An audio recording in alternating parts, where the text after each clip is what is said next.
कभी सोचा है कि ये ब्रह्मांड कितना बड़ा है? मतलब इतना बड़ा कि हम शायद सोच भी नहीं सकते।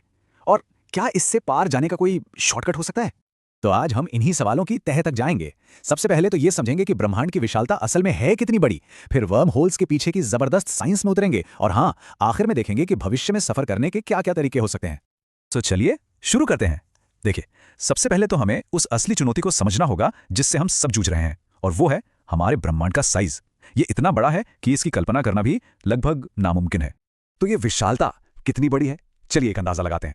मान लीजिए हम आज की सबसे तेज स्पेसशिप में बैठते हैं, जिसकी रफ्तार करीब 28,000 किलोमीटर प्रति घंटा है, और हम अपनी सबसे नजदीकी गैलेक्सी एंड्रोमेडा की तरफ निकल पड़ते हैं। अंदाजा लगाइए कितना वक्त लगेगा।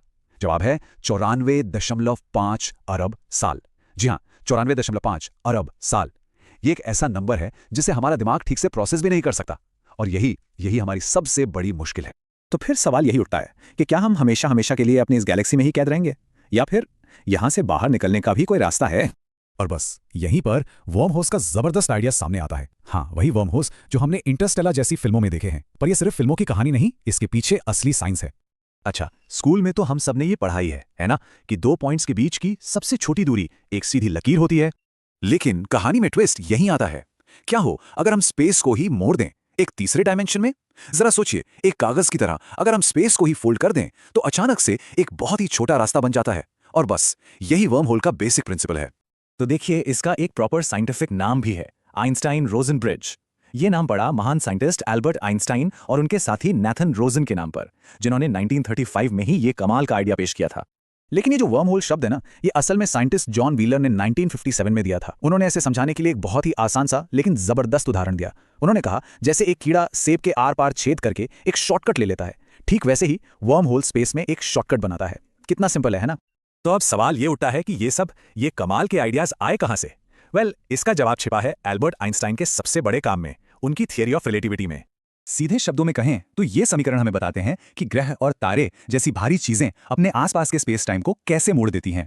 बिल्कुल वैसे ही जैसे एक भारी गेंद को अगर आप किसी जाली पे रखें तो वो जाली नीचे की तरफ झुक जाती है।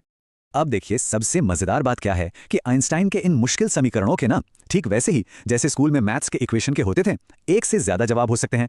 मतलब एक ही थ्योरी से अलग अलग नतीजे निकल सकते हैं। ब्लैक होल्स उन्हीं में से एक सॉल्यूशन है और वर्म होल्स एक दूसरा। तो ठीक है, अगर वर्म होल एक सुरंग है तो जाहिर है उसका एक एंट्री पॉइंट होना चाहिए और एक एग्जिट पॉइंट, और यहीं पर ब्लैक होल और व्हाइट होल तस्वीर में आते हैं। तो थ्योरी ये कहती है कि एक वर्म होल बनाने के लिए हमें एंट्री के लिए चाहिए एक ब्लैक होल जिसकी जबरदस्त ग्रेविटी हर चीज को अंदर खींच ले, और एग्जिट के लिए उसके लिए हमें चाहिए ठीक इसका उल्टा, मतलब एक व्हाइट होल जो हर चीज को बाहर की तरफ धकेले। और ये स्लाइड इन दोनों के फर्क को बिल्कुल साफ साफ दिखाती है। देखिए, ब्लैक होल हर चीज को अपनी तरफ खींचता है तो व्हाइट होल हर चीज को बाहर फेंकता है। ब्लैक होल में जाने के बाद कोई वापसी नहीं, तो व्हाइट होल के अंदर कोई जा नहीं सकता। ये सच में एक दूसरे के कॉस्मिक मतलब ब्रह्मांडीय ऑपोजिट्स हैं। तो चलिए अब थियरी से हटकर असल दुनिया की बात करते हैं। क्या ये कमाल के आइडियाज सच में हमारे ब्रह्मांड में कहीं मौजूद हो सकते हैं? तो वर्म होल्स और व्हाइट होल्स ये हकीकत हैं या सिर्फ कल्पना? ये वो सवाल है जिस पर आज भी दुनिया भर के साइंटिस्ट सिर खपा रहे हैं। तो चलिए देखते हैं इसके पक्ष में क्या सबूत हैं और इसके सामने क्या चुनौतियां हैं।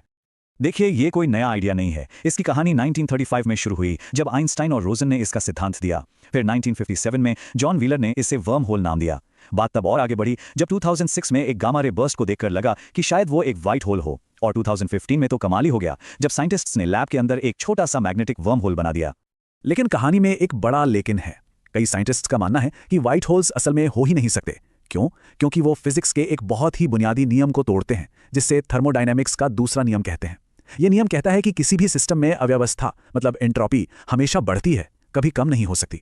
और एक व्हाइट होल ठीक इसका उल्टा करता हुआ लगता है। और सबसे बड़ी बात, आज तक हमें किसी व्हाइट होल या असली ग्रेविटेशनल वर्म होल का कोई पक्का सबूत मिला ही नहीं है।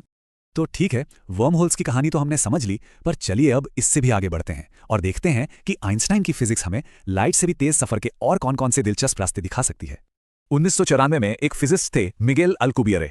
उन्होंने एक और दिमाग घुमा देने वाला आइडिया दिया, अल्कुबियरे ड्राइव। अब ये वर्म होल की तरह कोई सुरंग नहीं बनाता, इसके बजाय ये स्पेसशिप के चारों ओर स्पेस टाइम का एक बबल बनाता है। मतलब ये स्पेसशिप के आगे के स्पेस को सिकोड़ता है और पीछे के स्पेस को फैलाता है। तो टेक्निकली स्पेसशिप खुद नहीं चलती, बल्कि स्पेस की एक लहर पर सवार होकर आगे बढ़ती है, और इस तरह वो लाइट की स्पीड को तोड़े बिना ही उससे तेज मंजिल तक पहुंच सकती है। और हाँ, मजे की बात यह है कि यह भी आइंस्टाइन के समीकरणों का ही एक पॉसिबल सोल्यूशन है। तो आखिर में ये वर्म होल्स और अल्कुबिएरे ड्राइव जैसे कॉन्सेप्ट्स हमें सिर्फ तारों तक पहुंचने के रास्ते नहीं दिखाते। नहीं, ये हमें याद दिलाते हैं कि हमारा ब्रह्मांड कितना ज्यादा रहस्यमयी और संभावनाओं से भरा हुआ है। ये आइडियाज हमें सोचने पर मजबूर करते हैं कि असलियत क्या है। तो सवाल सिर्फ ये नहीं है कि हम कहां जाएंगे, बल्कि ये है कि हमारी जिज्ञासा, हमारी कल्पना हमें अगला कौन सा रहस्य सुलझाने की ओर ले जाएगी।